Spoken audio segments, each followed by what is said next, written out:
is especially exciting just to have a program that is all about caring for textured hair, which is very much so a part of Black history, Black culture, and I'm excited to be able to be here with you guys this evening. Definitely want to make sure that I stay in touch with you guys, make myself available to serve and support you in your natural hair journey. So as Hope mentioned, feel free to visit my website. It's rachelobbeauty.com. And if you are looking for just kind of like some one-on-one time, you just need a little extra attention and TLC for your hair. As she mentioned, I am a full-time stylist at Huetiful Salon in Hyde Park, and I would love to be able to offer more support with you guys. So we are going to be doing a series of 3 classes this month, and our first class is just kind of going to be about the basics of taking care of your natural hair. And I do have a model with me tonight, my daughter. Today is actually shampoo day for her. So I'm going to talk to you a little bit about her hair and what our process is. We're also going to talk a little bit about product, tools that you need. And then for the last 10 minutes or so, I want to make myself available to answer any questions that you guys might have. Obviously, I did prepare a presentation, but when I do presentations, I like for them to be more of a conversation. So I'm really looking for you guys to engage, for you guys to ask me questions, just so that I can make sure I'm giving you everything that I have and everything that I feel like you would need to know to do better with caring for your natural hair. So thank you to Hope. Thank you to the Madison Public Library for having me. And I'm excited. Without further ado, we're going to go ahead and jump right in. So this is my daughter, Kennedy, and we're actually going to switch seats. She's going to come here. Come on over this way. And have a seat, darling.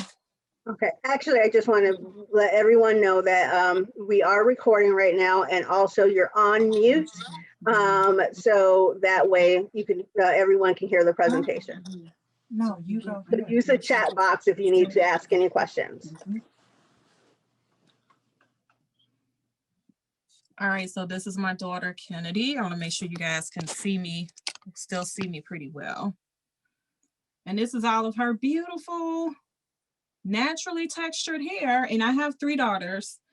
So, and they each have 3 different textures.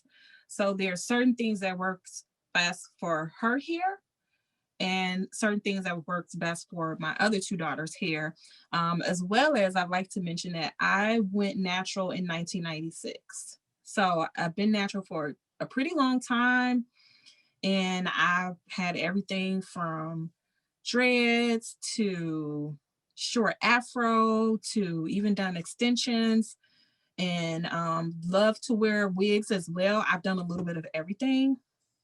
And so, yeah, I'm really excited to share with you guys tonight. So this is Kennedy's hair. I guess we should first start off talking about the different textures that are in the natural hair, on the natural hair spectrum. And if you know anything about natural hair, you know that we do have texture types. So there's 1, 2, 3, and 4. And I would say 3 and 4 are probably the most common texture types that I work with. 1 and 2 do have a curl pattern to them, but the curl pattern is more so on the wavier side. And most African-American women or multicultural women are going to end up in categories 3 and 4. Now, of course, there's always an exception to that, but for the most part, you're going to fall into one of those categories. Kennedy's here, she's definitely like a 3A, 3B, and her hair right now, because of shampoo day, as you guys can see, it's very dry. And this is a very common concern for women with natural hair, as well as one of the things that I hear quite a bit is just the concern about your hair having different textures.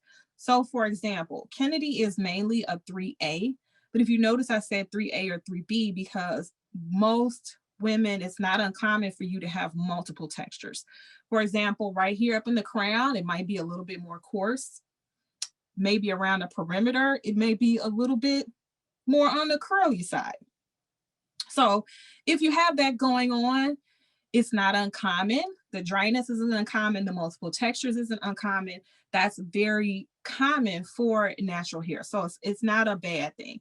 So what I'm going to do first is I'm going to start off in the front of her hair, just detangling it. And while I prep her hair for detangling, Hope, if there are any questions, you can go ahead and ask maybe a few while I prep her hair for detangling, if there are any to answer. Okay. Like, just so you guys know, please go into the chat box and ask any questions that you may have. So I don't see anything right now, but if something comes up, I will let you know. Okay, perfect. So when you're tackling natural hair, you are going to need to have a couple of things on hand by way of tools and product. So if you notice when Kennedy first came in, anybody would look at all of this hair and be like, oh, gosh, it's so much, right? It's very overwhelming. It's large, it's full, it's curly. And so just looking at it, it's like, wow, that's a lot of hair. So the first thing you want to do is you want to section it. And section it is what is going to make it a lot easier for you to manage. Otherwise, if I were to just approach it by just getting in there, which sometimes we do just get in there, but because we want to make it easier, I always start off by sectioning it. And I like to use either a clip like this or a clip like this. And so because I'm going to focus primarily on the front just for demonstrational purposes, I'm going to take the back of her hair and I'm just going to clip it away so that I'm not overwhelmed by that. And I know I'll get to that later. And then I'm going to start my sections right here in the front. We actually have a few questions. So the very first question is, what is the best way to determine hair type? So I am definitely a fan of, if at all possible, going to see a licensed professional, because unfortunately in this day and age with the internet, which can be a great place, obviously we're here meeting, but we also know that the internet does sometimes have a lot of information that can be very confusing and just inaccurate. And so yes, you can go to the internet and you can look at texture types. You can look at natural hair texture charts. There are a few out there, and those are great because they do give you a visual. You can look at the chart and say, oh, okay, I think that my textures or my curls looks like, 3A or 3C. So that's one way. However, if you go and visit a professional, then they should be able to look at your hair and look at the texture, look how it is when your hair is wet, look how it is when your hair is dry, and they can help you find out accurately what your curl type is. And so those are a couple of ways in which you can go about finding what your texture is. Okay. The next question is wash versus co-wash. Well, I'm assuming that they mean what's the difference between those two. I'm so glad you guys have great questions. So let's talk a little bit about co-washing. So co-washing is something that came out a long time ago because it was said that if you use shampoo that has sulfates in it, then it will dry your hair out. And so the idea behind co-washing is because if you have natural hair, you want to shampoo your hair with conditioner because that was said to be better than shampooing your hair with a shampoo. And so when that philosophy came out, I definitely would say that I thought that it was a good thing. I could definitely see the reason behind it. However, A lot of shampoos are now sulfate free, and so you don't necessarily need to co-wash. And more importantly, what I've found with my clients is that women that have naturally curly hair, they put a lot of product in your hair. And if you're watching this video and you're natural, you know that you guys do things like put shea butter in your hair, coconut oil, olive oil. So when you're putting all of those things in your hair, you need to make sure that you get those products out of your hair. And in order to do that, you will need to use a shampoo that has some sulfates in it. And so what we do at the salon is we use a shampoo that has a sulfate, maybe have sulfate in it to clarify the hair really good. But then we go behind it with the moisturizing shampoo. So I'm not a big fan of co-washing because clean hair is healthy hair, clean scalp, healthy, growing your hair healthy. That all starts from having clean hair and a clean scalp. And if you're just co-washing your hair all the time, then you're not really cleansing your hair. So I won't say that it's a bad thing. And if it works for you, then I'm a fan of, if it works for you, continue to do that. But as a professional, then I do recommend shampooing your hair with shampoo and only co-washing as needed. You know, I only do that kind of like if I'm in between shampoos and I'm in a hurry and I just, you know, want to quickly cleanse my hair. But for the most part, I use shampoo, and I very, very seldom co-wash my hair, and I never co-wash my clients' hair at the salon because it's just not a professional thing to do. As I mentioned, there was a time when it was necessary, when there were products out on the market that had these harsh detergents and sulfates in them, but that's not really true anymore. So you can find shampoos that aren't harmful and cleanse your hair. So that's my thought on co-washing versus shampooing. Okay.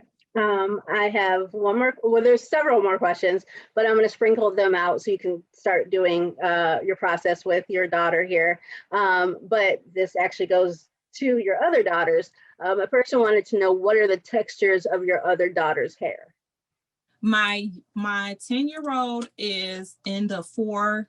She's a texture 4. Her hair is on the coarser side. And then my teenager, she's like a 3A or 3C. Because she's a teenager, she does her hair a lot herself. But yeah, that hope that answers your question. Okay. So like I said, I'll sprinkle these on, so continue on. Okay, so we're gonna just detangle this one section. And because I see you guys have a lot of questions, I may not be able to detangle this entire front part, but just doing this one part will give you an idea of what your detangling process should look like. So the first thing I'm going to do is I'm going to use the leave-in conditioner, and I'm just going to spray this on the hair, and that's going to instantly hydrate the hair and help the detangling process be a little bit easier. Then I'm going to use a wide tooth comb. And you always want to start off at the ends and work your way up to the top.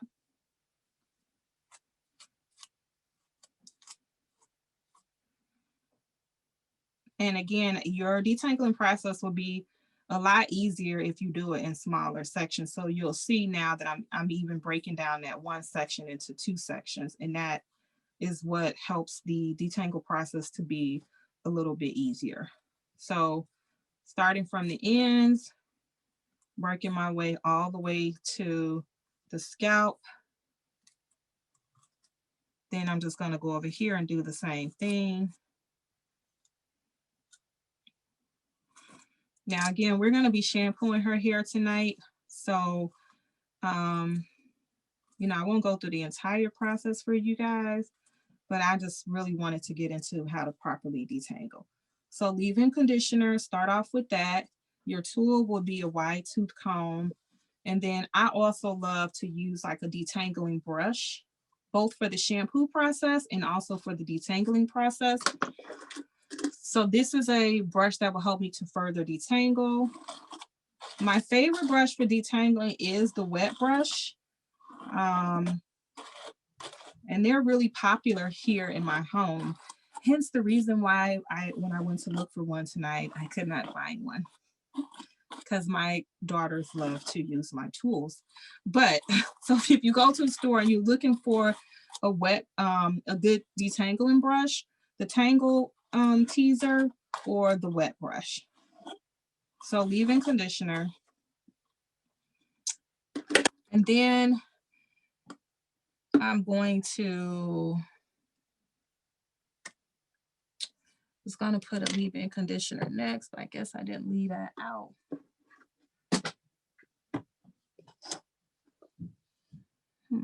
Okay. So this is what I'm going to use next. And this is by a line called Curls. It's Black History Month, but honestly, guys, year round, super, super important that we're always thinking about how to support Black-owned brands and Black-owned companies. So Curls is a Black-owned brand, and their ingredients are organic, so they're really, really healthy and good for the hair. And so I am just going to work this through. This is going to help to hydrate the hair. It's going to add shine. And I could actually, because of Kennedy's texture, I could actually go ahead and style just with this leave-in conditioner. However, if I were going to do something like, let's say, some twist or some braids, then you can put those on the table.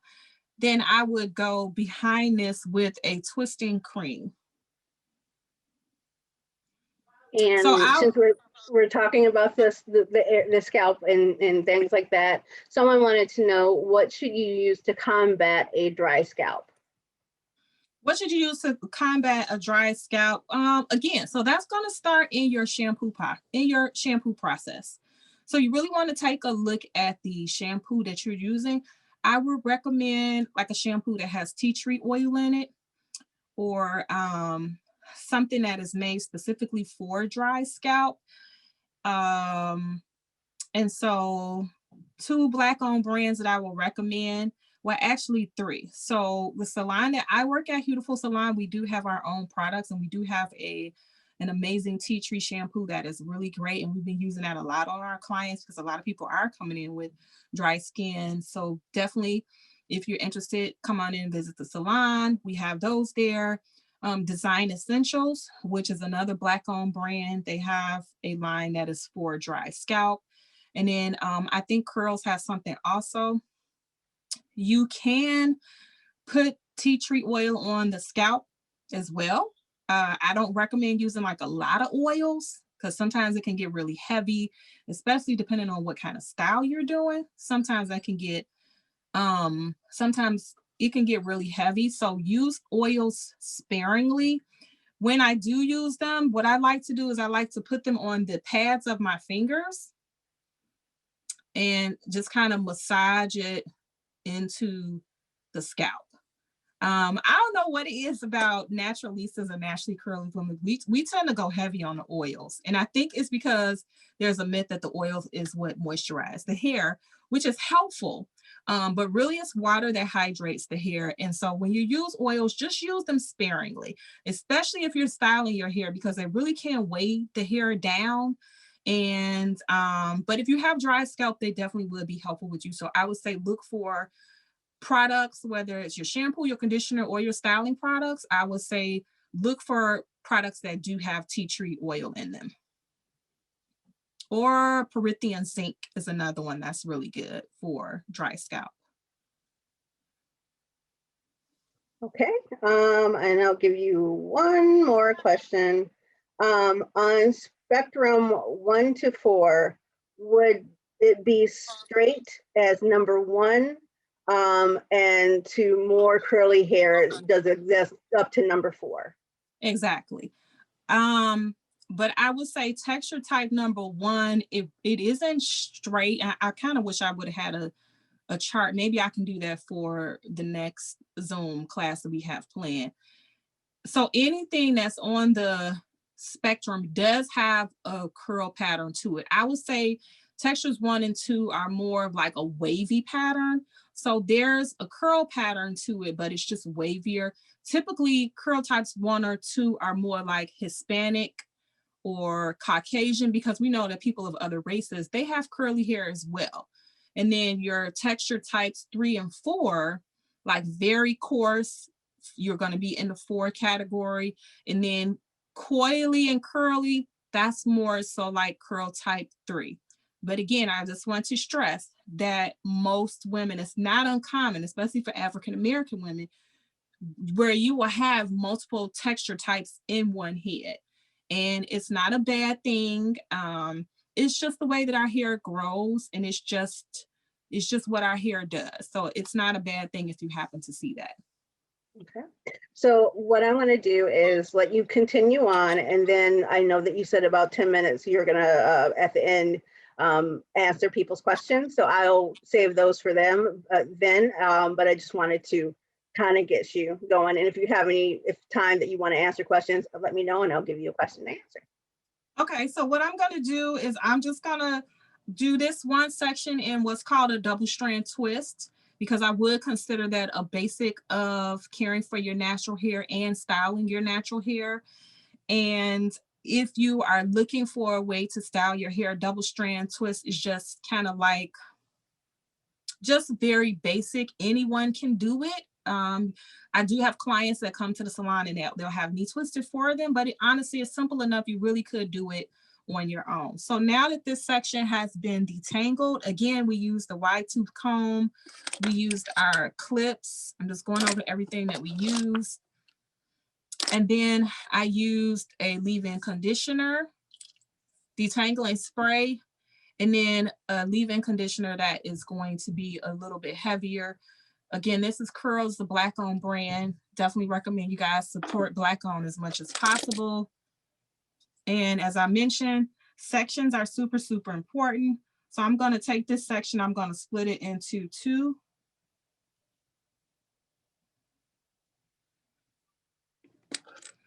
And I'll put my little clip here. And then I'm just going to show you guys how to do a double strand twist. Actually, why don't I do this? Why don't I show you guys 2 things? So I'll do a flat twist here and a double strand twist here.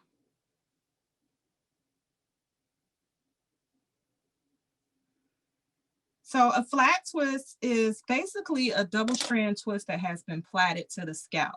And these styles are really good for managing your hair. So like, let's say you wanted to just make sure your hair was nice and detangled, and you wanted to do what's called a low manipulation style. But when you take it down, you'll have a different style, because all of these styles that I'm going to show you, what they essentially do if you leave them in is they are going to define your curls, but they'll also help to keep the hair more manageable. So double strand twist, you'll take your section and then you'll have 2 sections out of this one section. And I am just double strand twisting it down to the scalp. Now, this is just for demonstrational purposes, you guys. If I was doing this in the salon, I would recommend using a little bit of gel, because gel is going to help this twist to be smoother. And I probably would use even a little bit more product, but I'm being conscious of the time that we have to do the presentation. And I just want you guys to see, how to do it. So this is what's called a flat twist. And I'm just taking 2 sections, A, B, A, B, A, B, and twisting them around each other. And it'll take practice. But as I mentioned, you could actually just leave this flat twist in for a week, and you could wear it just like this.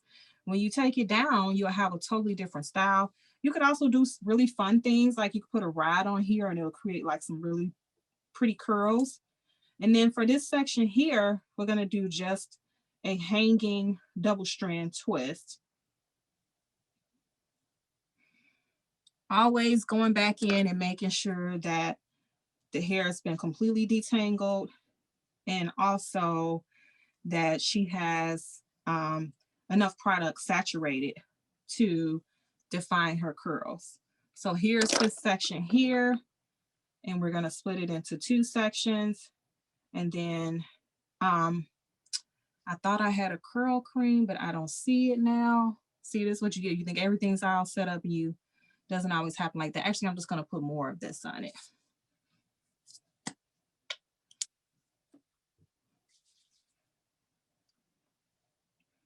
Then I'm just going to take this section and A, B, A, B.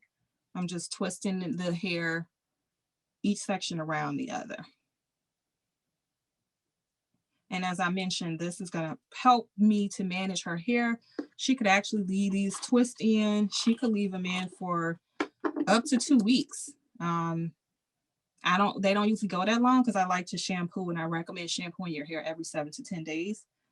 But in case I'm having a lazy mom week, you know, everything going on with virtual schooling, and sometimes you just may not make the time to shampoo as often.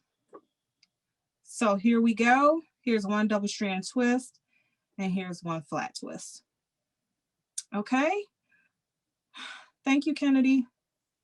I am going to just take more questions from you guys because I know we're going to be ending this. Can you leave that alone? I know we're going to be ending this this Zoom call pretty quickly. She's ready to go.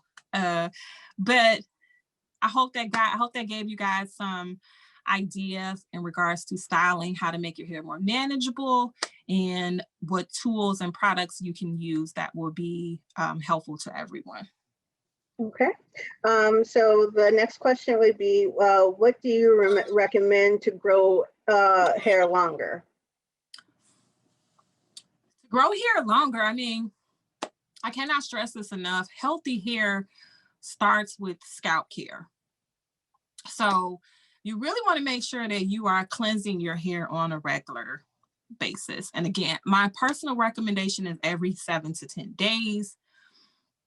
That is how you're going to make sure that that scalp is nice and clean. There's not a lot of heavy oil products.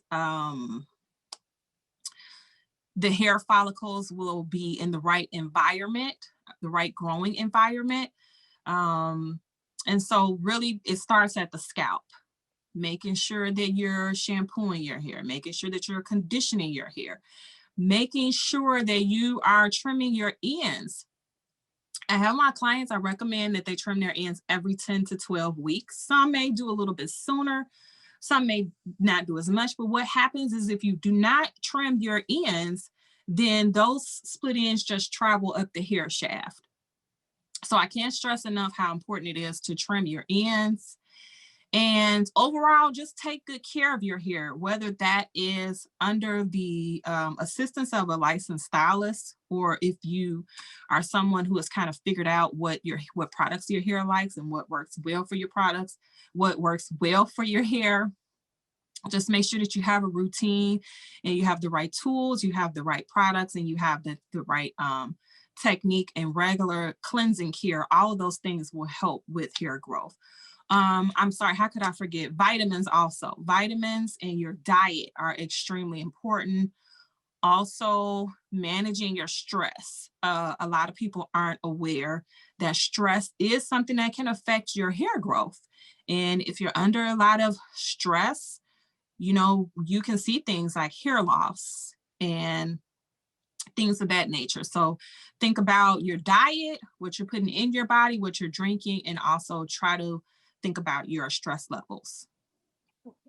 The next question was, what about leave-in conditioner to help detangle hair? Is that a good idea?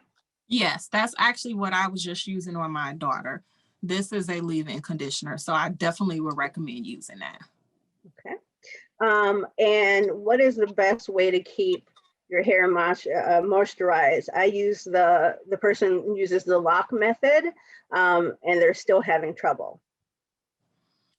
The LLC method is a great method for keeping your hair hydrated. If it's not something that is working for you, then you may want to take a closer look at what products you're using. It's not uncommon for clients to do things like they'll use, curls for the leave-in, and then Diva Curl for the oil, and then Can2 for your cream, okay? So those are 3 different brands, right? But what happens sometimes is that if you're putting 3 different brands together, sometimes those ingredients can counteract each other. So if at all possible, if you can use everything from Curls, then by far these products are all made to work together. And so if you use them all together, then that's how you're going to get your best results. Also, make sure that you are, I'm looking for my spray bottle. Make sure that you are spraying your hair with water. Spraying your hair with water is what is going to keep it hydrated.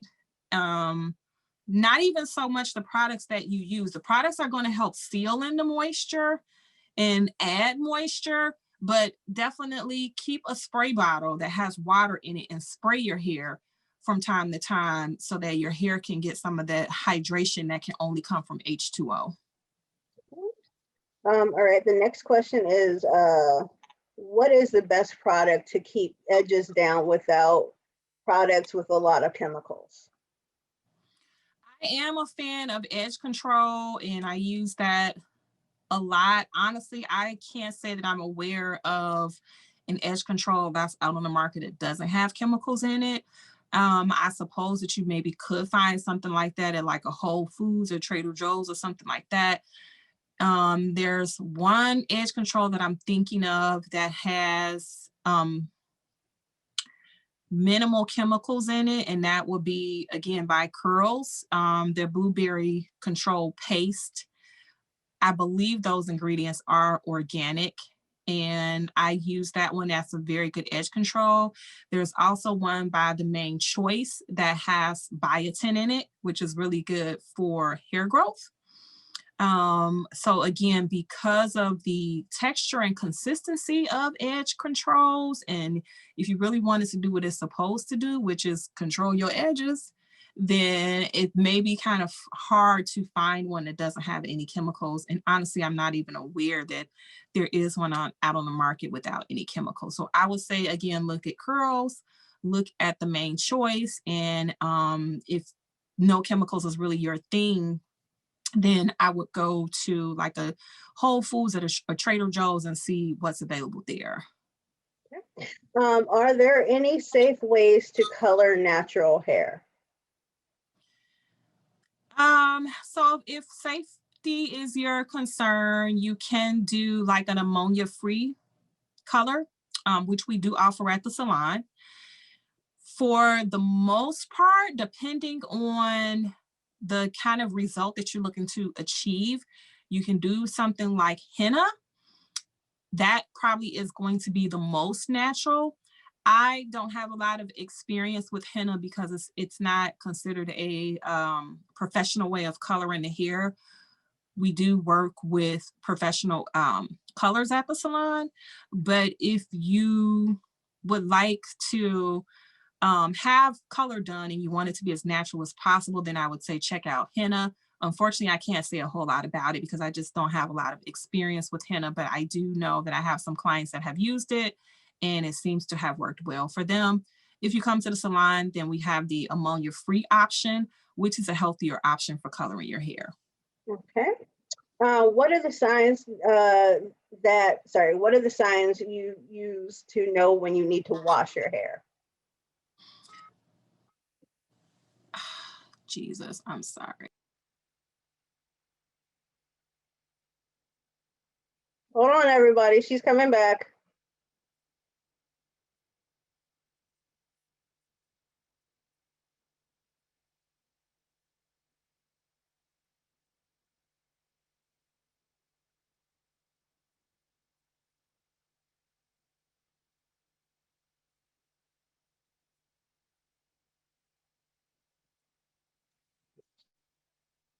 All right. She's coming back into into the area. Let me make sure that she can speak.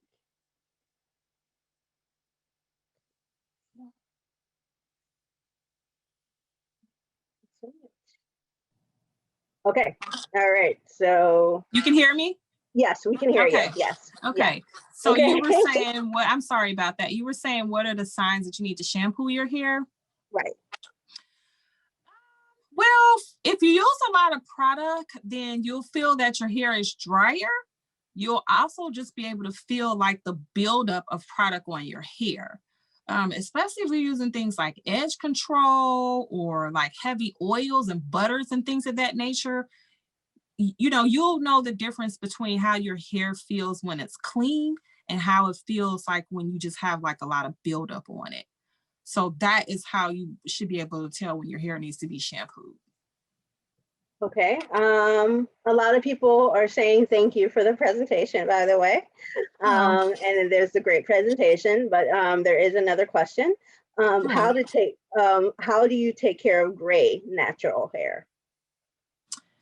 So that's kind of a broad question. I don't know if you mean gray in terms of like you want to color it or gray in terms of just like basic management.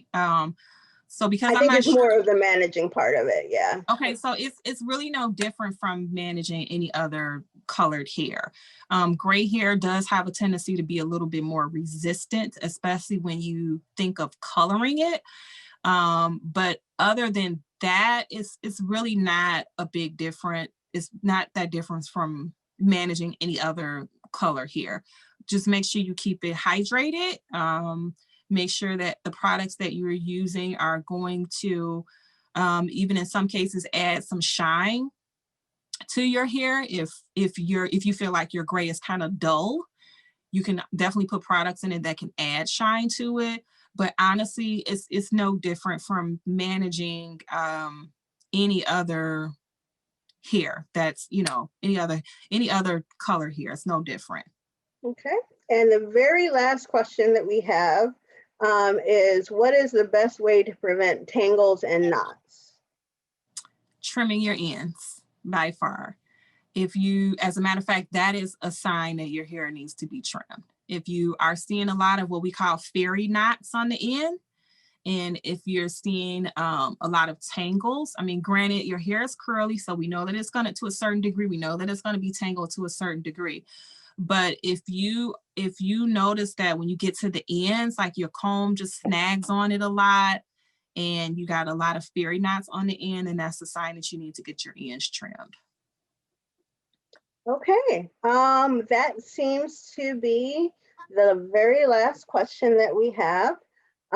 Thank you, Miss Odom, for taking the time out of your evening to help everyone learn what is going on with their hair and their natural hair journey. I wanted to remind everyone we have two more sessions. One is this coming Saturday evening at 6 p.m. and then next Wednesday at 6 p.m. as well. We really appreciate all of the participants tonight. Thank you so much to Ms. Odom. It was a really great presentation, and there are several people saying thank you, and it was informative, and a lot of thank you and accolades for you tonight. So thank you so much, everyone, for coming out, and thank you, Ms. Odom. Thank you. My pleasure. You guys stay in touch and have a good night and be safe. Wash your hands and wear your mask. Be safe. All right, thank you. Good night. Bye.